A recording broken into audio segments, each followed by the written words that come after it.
Olá pessoal, eu sou o Jader Cabral com a aula Emissão Laser, Gênese, Caracterização e Modos de Operação.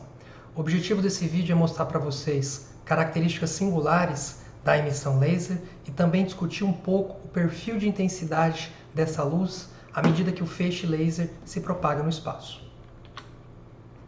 A primeira característica singular da emissão laser é o que nós conhecemos como coerência espacial e temporal. A luz laser ela está em fase tanto no espaço quanto no tempo por um longo período. E isso é um resultado direto do processo de emissão estimulada. Todos os fótons que compõem a luz laser são fótons que estão em fase entre si.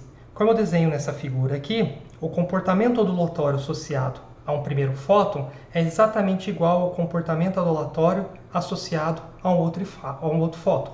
Isso é chamado de um comportamento em fase. Fontes de luz que são ditas incoerentes têm um comportamento completamente diferente de um fóton para outro, como eu mostro nessa figura aqui. A coerência ela é caracterizada por um parâmetro chamado comprimento de coerência, dado por essa expressão aqui, e eu mostro nessa tabela para vocês o valor desse comprimento de coerência para várias fontes de luz. Notem então, por exemplo, que a luz solar tem um comprimento de coerência de 800 nanômetros aproximadamente, ou seja, muito pequeno. Isso a caracteriza como uma luz incoerente. Já os feixes laser, como por exemplo hélio neônio ou laser de diodo, tem um comprimento de coerência muito alto, da ordem de 20 metros, 30 quilômetros. Ou seja, luz laser é caracterizada por alta coerência. A segunda característica singular é o que nós chamamos de direcionalidade. Todos os fótons que compõem o feixe laser viajam numa mesma direção. E essa direção é justamente a direção do eixo da cavidade. Com isso, então, o ângulo de divergência de um feixe laser é muito pequeno, como eu mostro aqui, quando comparado a uma outra fonte de luz, como por exemplo uma lanterna ou uma outra lâmpada. Tá? A direcionalidade ela é uma consequência direta da presença da cavidade ressonante. Tá? A direção de propagação nada mais é que a direção perpendicular à superfície dos espelhos que compõem a cavidade. A terceira característica singular é a monocromaticidade, que significa que a luz laser ela tem uma componente espectral ou uma cor. Eu plotei para vocês aqui o gráfico de intensidade em função da frequência. Isso é o que a gente chama de linha espectral. Então, essa linha espectral aqui, representada por uma lorentziana, ela tem uma certa largura, que é a largura espectral dessa fonte de luz. Bom, esse gráfico pode ser feito em função da frequência, como em função do comprimento de onda. O que eu mostro para vocês nessa tabela aqui é que luzes branca, por exemplo, tem um comprimento tem a largura de linha da ordem de 150 nanômetros. A luz LED, 30 nanômetros. Já um feixe laser de hélio neônio tem uma largura espectral muito pequena, da ordem de 0,002 nanômetros. Isso caracteriza a monocromaticidade da luz laser. A quarta característica singular é o que nós chamamos de alto brilho ou alta radiância. Tá? O que significa dizer que a potência da luz dividido por uma unidade de área por ângulo sólido é bastante alta quando comparado a outras fontes de luz. Isso também é uma consequência direta da direcionalidade. Uma vez que o ângulo de divergência é baixo, esse ângulo sólido aqui acaba sendo muito pequeno, o que leva a uma grande radiância. Para vocês terem uma ideia, uma lâmpada incoerente de 60 watts, dessas lâmpadas incandescentes, tem uma radiância de 0,3 nessas unidades aqui. A luz solar, que nós conhecemos como uma luz bastante forte, bastante intensa, tem uma radiância de 15,4. Já um laser pointer de potência 1 mW, ou seja, uma potência muito baixa, tem uma radiância muito superior à luz solar, mais de 100 vezes maior, como eu mostro aqui. Ou seja, alta radiância para as luzes de emissão laser.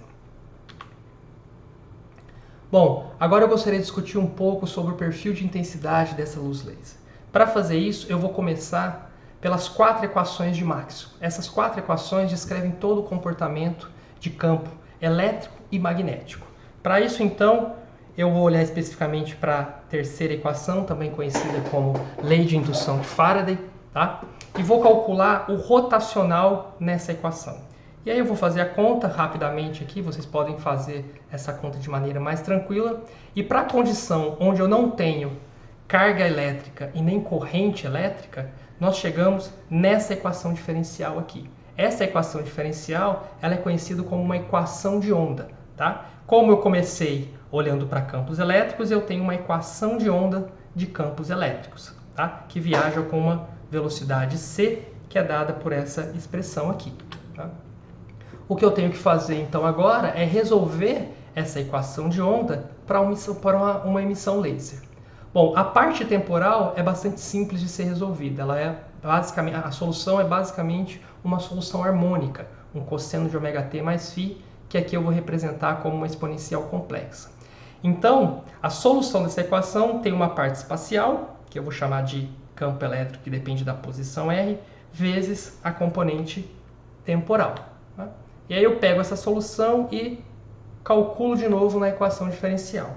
Vou fazendo a continha, chego numa segunda equação diferencial, porém que agora só depende da posição. Tá? Aparece o parâmetro k, que é o vetor de onda, dado por essa expressão aqui. Bom, o que eu tenho que fazer agora, então, é colocar condições de contorno, né, para resolver essa equação diferencial que simulem uma cavidade laser. Isso é feito resolvendo essa equação em coordenadas cilíndricas e adotando uma simetria radial, que é justamente a simetria presente numa cavidade laser. Né?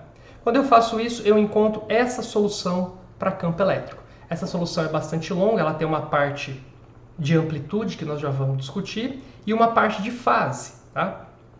Aqui no termo de fase aparece um parâmetro R de Z, então, que a gente conhece, que é dado por essa expressão aqui, o R de Z, e ele é conhecido como a curvatura da frente de onda. Então, à medida que o Z, que é a posição, que é a coordenada de propagação do feixe, vai mudando, o raio de curvatura da frente de onda também vai mudando. Bom, para calcular a intensidade dessa luz, o que eu tenho que fazer é aplicar um módulo quadrado do campo elétrico. E eu encontro essa expressão aqui, que eu plotei para vocês nesse gráfico aqui. Então, notem que a intensidade em função da coordenada radial, ela é extremamente alta para R igual a zero, ou seja, o centro do meu feixe laser é extremamente intenso, e depois essa intensidade decai exponencialmente até morrer. Tá? O spot do laser é dado por 2 vezes W de Z, e o W de Z é o raio do feixe. Tá?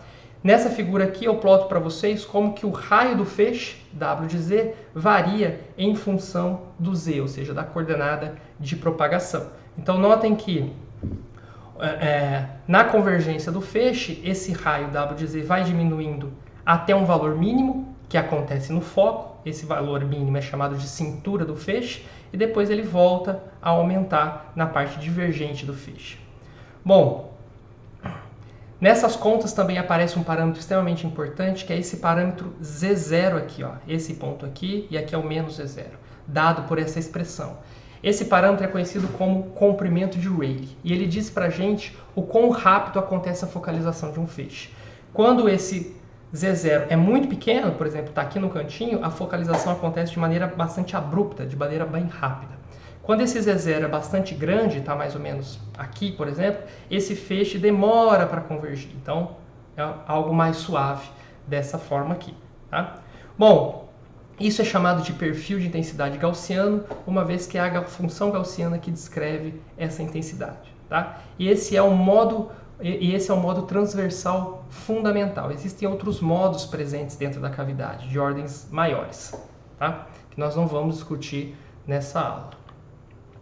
Bom, para terminar, eu gostaria de dizer para vocês como que o feixe muda à medida que ele vai se propagando no espaço. Bom, nós vimos no slide anterior que todo feixe, então, é caracterizado por 2 parâmetros. O raio do feixe e o raio de curvatura da frente de onda.